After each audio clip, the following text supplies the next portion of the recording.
Nga kush përbët familja juaj? Unë jam nane një vajzës.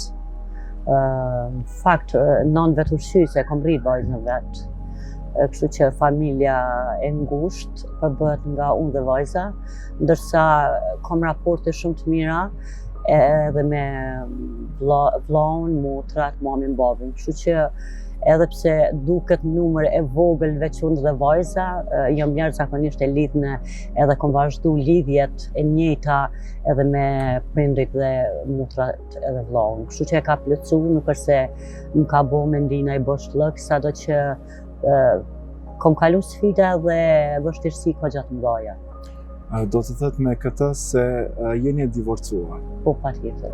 Atëherë si ishte divorci për juve, se përjetuat me qenë se jeni një psikologe klinike dhe se përjetuat këtë divorci, ishte një vendim i gatshëm apo jo?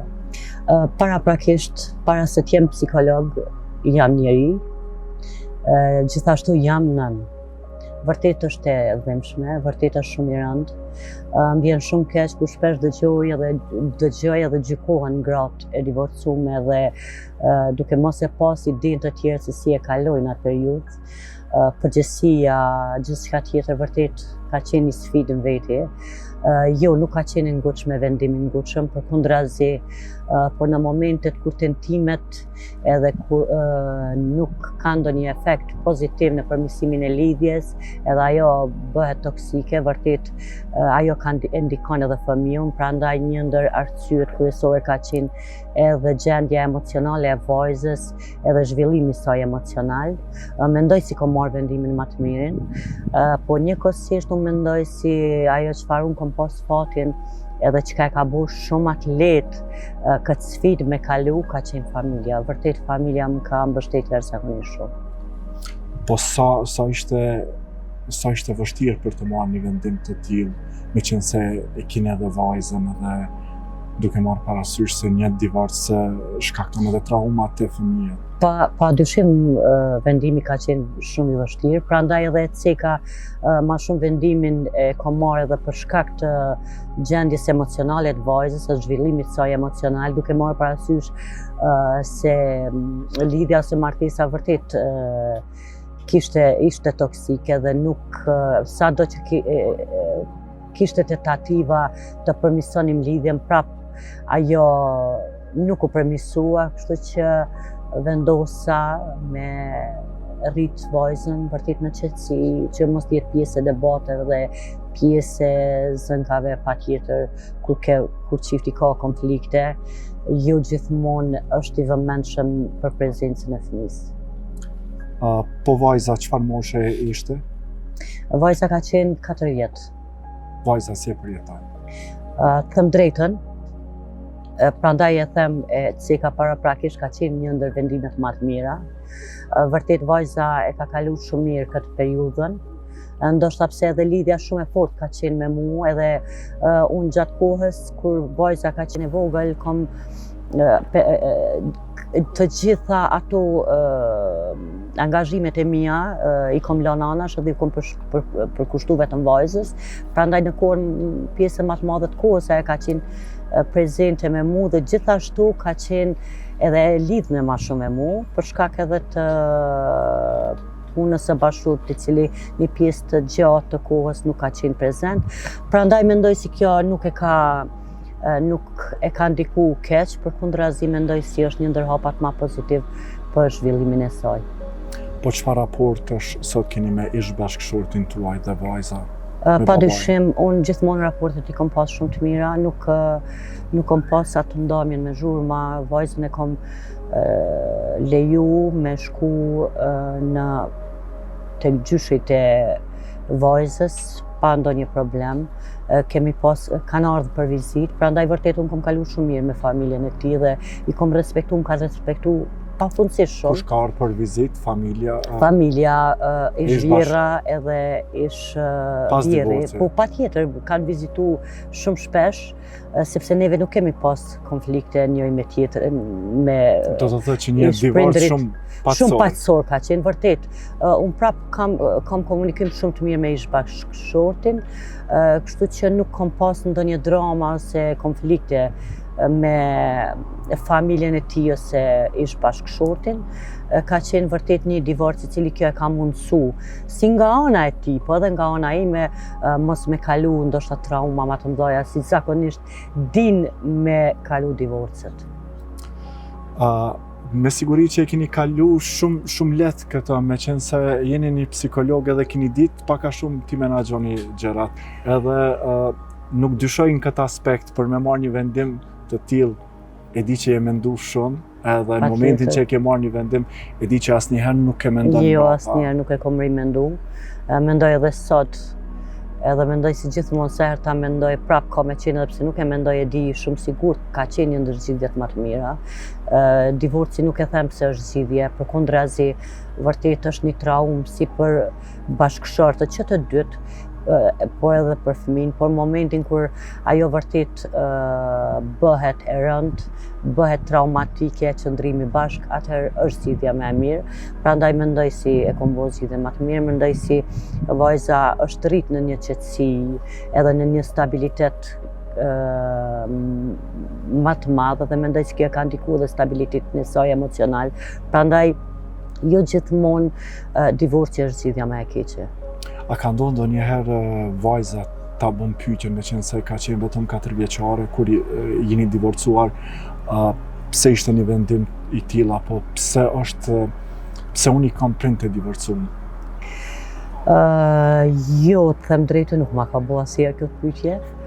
Nuk e ka bo këtë pyetje, por nuk e di, vajza shumë lehtë e ka kalu, ka qenë shumë e lidhur me mua gjatë gjithë kohës, prandaj mendoj si e ka ndikuar shumë edhe ajo gjendja jo e këndshme në familje, kështu që mendoj si ka qenë, e ka jashtëzakonisht mirë e ka kalu edhe nuk është se e ka pas shumë problem, prandaj mendoj edhe kjo ka qenë arsyeja pse ajo nuk e ka bërë pyetjen asnjëherë.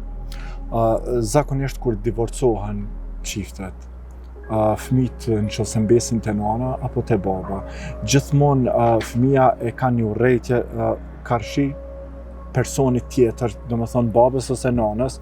A mendoni që kjo është e padrejtë, pavarësisht që sfida që i ke kalu me ish bashkëshortin, ka qenë një arsye shumë e fortë që ti je divorcu, edhe jeta vazhdon, pse ne duhet t'ju flasim fëmijëve, nëse për një diçka nuk je pajtu dhe nuk ka ecë, do të me përfundu, pse kjo ndodh gjithmonë që ju flasin jo mirë, pavarësisht nëse është edhe babai më i keq në botë, ai është baba dhe nuk mund ta zaventon askush. Në këtë rast si ka qenë? Patjetër ky është gabimi më i madh. Prandaj e ceka paraprakisht unë vërtet kam pas një divorc shumë paqësor, për shkak së pari për shkak të vajzës time. Është gabim, ai është babai i atij fëmie dhe ish bashkëshorti yt në të njëjtën kohë, kështu që nëse ti e fajson edhe nëse ti vajzën e mbjell urrëtie, do ishte zgjidhja më e keqe, për shkak se ajo ka qenë paraprakisht edhe zgjidhja jote kur ti e ke zgjedh atë bashkëshortin me epitetet cilat i veç i vendosin gratë ose burrat kur ndahen. Prandaj jo, kjo është shumë e dëmshme, ndikon shumë shëndetin mendor të fëmijët, shëndetin emocional. Ajo duhet të di se prindi duhet të respektohet, çfarëdo raporte që të kenë bashkëshortët ose janë të divorcuar, ajo është prindi dhe duhet në çdo rast të respektohet. Në rastin kur divorcohen dy prind, a është një vendim i duhur që nana t'i merr fëmijët, apo kjo është në varësi të lidhjes, kjo është në varësi të nënës, kjo është në varësi, ka shumë specifika. Unë mendoj si prioritet është nana, këto mendoj se na e ka përcaktuar edhe natyra vet. Kështu që përveç kësaj është në varësi të divorcit, në varësi të lidhjes së fëmijët, në varësi për shembull nana ose babai munden me qenë me probleme të ndryshme ose në varësi të ndryshme, cili do i shkaktonte dëm fëmijës.